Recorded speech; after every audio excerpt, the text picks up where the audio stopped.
Hello student, welcome to our new class. So students, आज हम करने वाले हैं हमारा नेक्स्ट लेक्चर।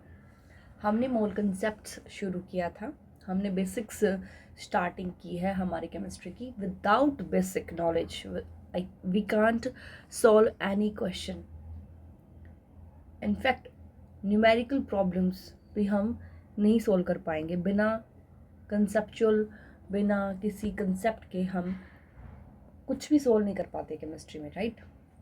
देखो, सबसे पहले हमें बेसिक चीज़ें पता होनी चाहिए, क्योंकि उस टाइम पे जब हमें हार्ड क्वेश्चंस हमें देखने को मिलेंगे ना, उस टाइम पे हम देखेंगे यार ये छोटी छोटी चीज़ें हैं क्या। ये उन्हीं छोटी चीज़ों की ना आने की वजह से वो चीज़ें हमें कॉम्प्लेक्स लगने लग जाती है, ठीक है ना। तो उसका सल्यूशन है ये कि हम सबसे पहले बेसिक कर लें, राइट।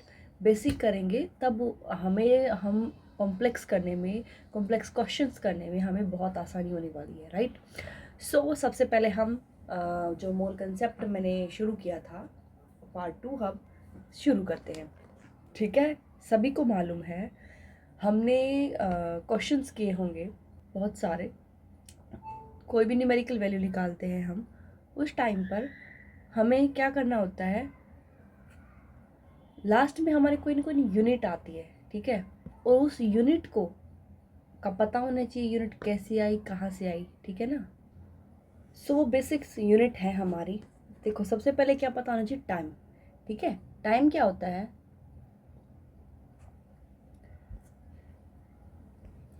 इसको एब्रिवेशन शॉर्ट फॉर्म में हम उसको टी से लिखते हैं। यूनिट होती है सेकंड, सिंबल एस लिखेंगे, ठीक है। किसी के पीछे एस लिखा मिल जाए यानी कि वो चीज़ टाइम को डिनोट कर रही है, ठीक है। इतना टाइम इतने सेकंड में कह सकते हैं ना, कोई भी काम हुआ है इतने सेकंड में हुआ है, ठीक है। तो वो टाइम को डिनोट करेगा। मास, मास की एब्रिवेशन होगी M, name of unit kilogram होएगी, सिंबल होएगा केजी, ठीक है। लेंथ एल होती है, मीटर इसकी यूनिट होती है और एम से डिनोट करते हैं। ऐसे ही टेम्परेचर की टी होती है, कैपिटल टी। देखो, टाइम और टेम्परेचर में कभी भी कंफ्यूज मत होना, राइट, क्योंकि टेम्परेचर का कैपिटल टी होता है, टाइम का स्मॉल टी होता है। इसको ट्रिक से कैसे याद रख सकते हो आप, ऐसे तो इतना सिंपल है, इसको क्या ट्रिक की ज़रूरत है, लेकिन फिर भी मैं बता देती हूँ। टाइम की देखो, टाइम की शॉर्ट स्पेलिंग है ना, इसकी लार्ज स्पेलिंग है, तो लार्ज स्पेलिंग वाले के लिए लार्ज टी, स्मॉल स्पेलिंग वाले के लिए स्मॉल टी, ठीक है ना। कैल्विन इसकी यूनिट हो जाएगी। इलेक्ट्रिक करंट आई होता है, इसकी एब्रिवेशन एम्पियर इसकी यूनिट होती है, ए से इसको डिनोट करते हैं इसकी यूनिट को। लाइट इंटेंसिटी इसकी एब्रिवेशन हो जाएगी एलवी, और कैंडेला इसकी यूनिट होती है, सी डी से हम इसको डिनोट करते हैं। अमाउंट ऑफ सब्सटेंस, किसी भी सब्सटेंस के अमाउंट को हम एन से डिनोट करते हैं। मोल उसकी यूनिट होती है, कितना मोल हमें लेना है, और सिंबल भी मोल ही होता है, ठीक है ना। सो कंफ्यूज मत होना, ये मोल कौन सा है, ये मोल कौन सा, राइट। ठीक है, नेक्स्ट करते हैं फिजिकल क्वांटिटी जो है हमारी, ये है वॉल्यूम। डेफिनेशन की बात करते हैं इसमें। लेंथ क्यूब, और ऐसा यूनिट जो होती है इसकी मीटर क्यूब होती है। एरिया लेंथ स्क्वायर होता है। वॉल्यूम निकालिए ना किसी चीज़ की, तो हम उस लेंथ का क्यूब कर देते हैं। एरिया निकालना तो उसका स्क्वायर कर देते हैं, ठीक है। ये मीटर स्क्वायर होती है, मीटर क्यूब होती है। स्पीड होती है इसकी डिस्टेंस ट्रेवल्ड, कितना डिस्टेंस ट्रेवल किया, मीटर पर सेकेंड होती है, पर यूनिट टाइम कह सकते हैं इसको। एक्सेलरेशन होता है स्पीड चेंज, मीटर पर सेकेंड स्क्वायर, ठीक है, ठीक है। अब करते हैं कुछ स्टैंडर्ड प्रीफिक्सेस, ठीक है ना। प्रीफिक्सेस जो होते हैं वो, देखो जो प्रीफिक्सेस होते हैं वो हमारी किसी भी टर्म के आगे लगाए जाते हैं। सफिक्स जो होते हैं वो पीछे लगाए जाते हैं, ठीक है ना। ऐसे देखो, 10⁻⁻1 जो है यहाँ पर, ये डेसी के लिए होता है, 10⁻2 सेंटी के लिए, -3 मिली के लिए, -6 माइक्रो के लिए, एंड -9 नैनो के लिए, -12 पिकोमीटर के लिए, -15 फेमटो के लिए, 18 एटो के लिए। इनके लिए सिंबल्स होते हैं, डेसी के लिए डी, सेंटी के लिए सी, मिली के लिए एम, माइक्रो के लिए भी एम, नैनो के लिए एन, पिको के लिए पी, फेमटो के लिए एफ और एटो के लिए ए, ठीक है। हाँ, इनके मल्टीपल्स की बात करते हैं तो इसी तरीके से इनके मल्टीपल्स हो जाएंगे।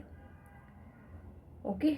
ऐसे ही डेका प्रीफिक्स है, इसके लिए डी ए यूज़ करते हैं, हेक्टा के लिए एच, किलो के लिए के, मेगा के लिए एम, एंड गीगा के लिए जी, टेरा के लिए टी, एंड पेटा के लिए पी, एक्सा के लिए ई।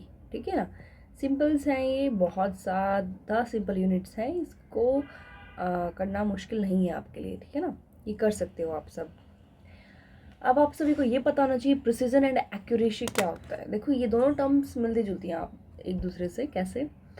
जो प्रिसीजन होता है वो क्या होता है, closeness of various measurements done for same quantity. ठीक है, किसी भी सेम क्वांटिटी के लिए हम कोई चीज़ मेजर कर रहे हैं तो कितनी कितनी क्लोज आती है, जो एक्यूरेट वैल्यू होती है उसके नज़दीक वाली वैल्यू होती है प्रिसीजन। एक्यूरेसी जो होती है वो agreement of subjected value to the true value. ठीक है, ट्रू वैल्यू की कह सकते हैं हम कि जैसे मैं बताती हूँ आपको, ट्रू वेट जो है किसी सब्सटेंस का 3 ग्राम है। सो हमने जब मेज़रमेंट किया, पहली मेजरमेंट की तो उस सब्सटेंस ए का 2.95 आया, फिर 2.93 आया। एक्यूरेट करने के लिए उन्होंने एवरेज कर दिया 294। ठीक है ना, तो ये ना ये बीच का इतना होगा। सेकंड के लिए 3 किया, फिर 2.99 आया, फिर एवरेज उन्होंने 3 माना। ऐसे ही 4 के लिए नेक्स्ट इसके लिए। तो केस ए स्टूडेंट ने क्या किया, it is the case of precision. जो फर्स्ट वाला है ना, ये प्रिसीजन वैल्यू है, नज़दीक, ये इसके भी नज़दीक है और इसके भी नज़दीक है ना, तो ये गलत ना ये गलत। ठीक है ना। सो एक्यूरेट नहीं है लेकिन प्रिसीजन वैल्यू मान ली। 20 वाले स्टूडेंट्स को बताया कि भाई मेजरमेंट वेरी क्लोज है, प्रिसीजन कह सकते हैं हम, एंड एक्यूरेट भी बोल सकते हैं। स्टूडेंट सी के लिए बोला मेजरमेंट इज़ नॉट क्लोज, ये तो बिल्कुल क्लोज नहीं है, ये मतलब प्रिसीजन तो है नहीं और ना ही एक्यूरेट है। पहले 2.94 आई, फिर 3 आई, फिर 2.99 लिख दी इन्होंने। ठीक है ना। सो इस टाइप के केसेस बनते हैं हमारे। नेक्स्ट है ला, हमारे लॉज स्टार्ट होते हैं यहाँ से। Law of chemical combination, law of chemical combination, law of definite proportion, law of multiple proportion, gases, law of gases volume और एवोगैड्रो लॉ। ठीक है, ये लॉज हम करने वाले हैं, बहुत ही इंपॉर्टेंट है हमारे लिए। यहाँ से हर बार क्वेश्चन कोई ना कोई क्वेश्चन बन जाता है। ठीक है ना। Law of conservation of mass क्या कहता है, law states that matter can neither be created nor be destroyed. Right, ये तो है भी, मैटर को हम ना डिस्ट्रॉय कर सकते ना क्रिएट कर सकते, वो एक्चुअल में है जितनी है उसकी वैल्यू उसके अंदर। तो जो लॉ है was given by Antoine von Lavoisier in 1789 में, इन्होंने ये लॉ दिया था। इन्होंने एग्जाम्पल जैसे CH4 का है और O2, CH4 के अंदर हमने ऑक्सीजन ऐड कर दी, CO2 और H2O बना। अब देखो इधर वाला मास काउंट करके देख लेना आप, इधर वाला मास काउंट करके देख लेना, दोनों साइड मास सेम मिलेगा आपको। जैसे कि मैं बता दूं, इस साइड मास कितना रहने वाला, कार्बन का कितना होता है 12 प्लस 4 हाइड्रोजन के कितना हो गया 16, इसका प्लस ऑक्सीजन का कितना होता है 32, O2 का होता है 32। राइट, तो यहाँ पे 2 हैं तो 32 का 2 टाइम्स कितना हो जाएगा बताइए, 64।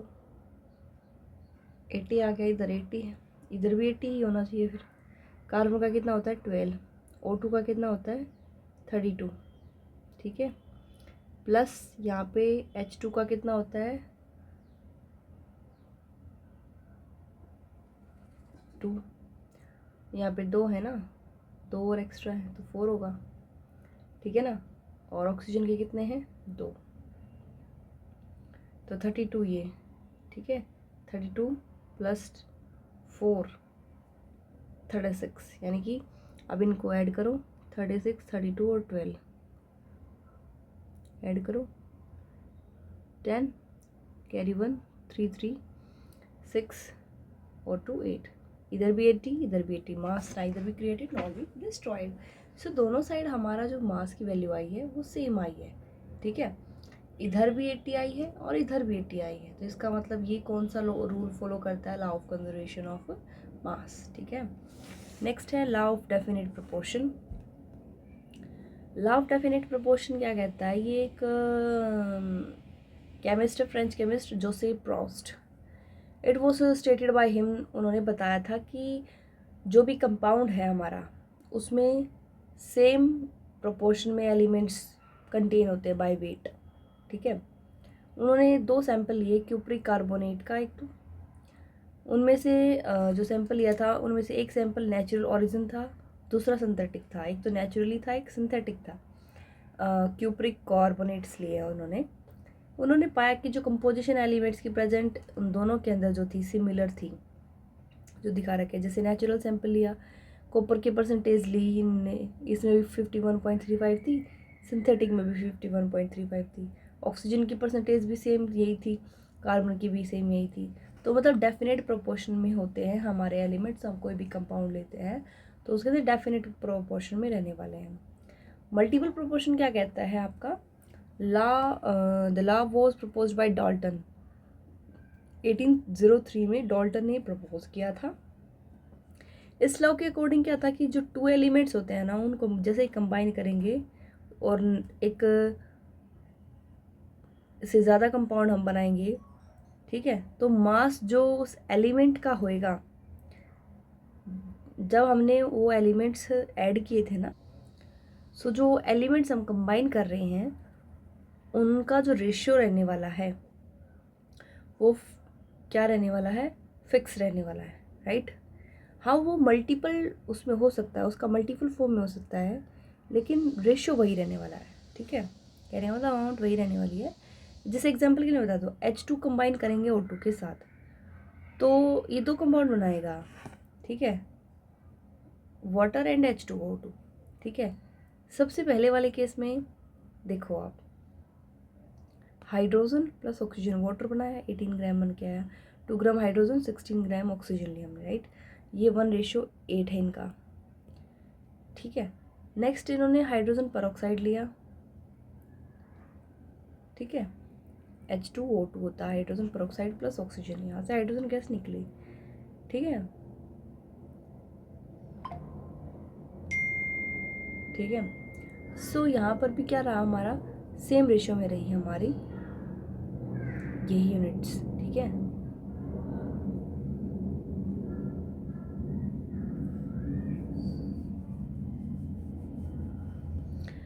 नेक्स्ट आता है हमारा गैस-लेविसिक लॉ और एवोगैड्रो लॉ।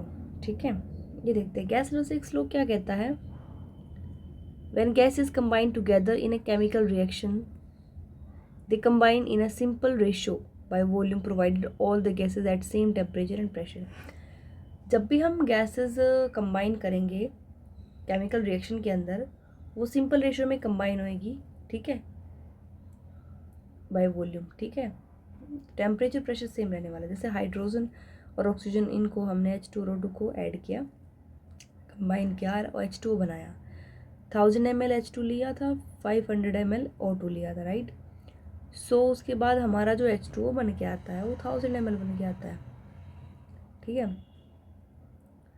कैसे देखो, 1 मोल हमने इसका लिया था, हाफ ये लिया था, ठीक है, और 1 ही ये बन के आया है 1000 ml। सिंपल रेशियो में ही तो बोला था इन्होंने।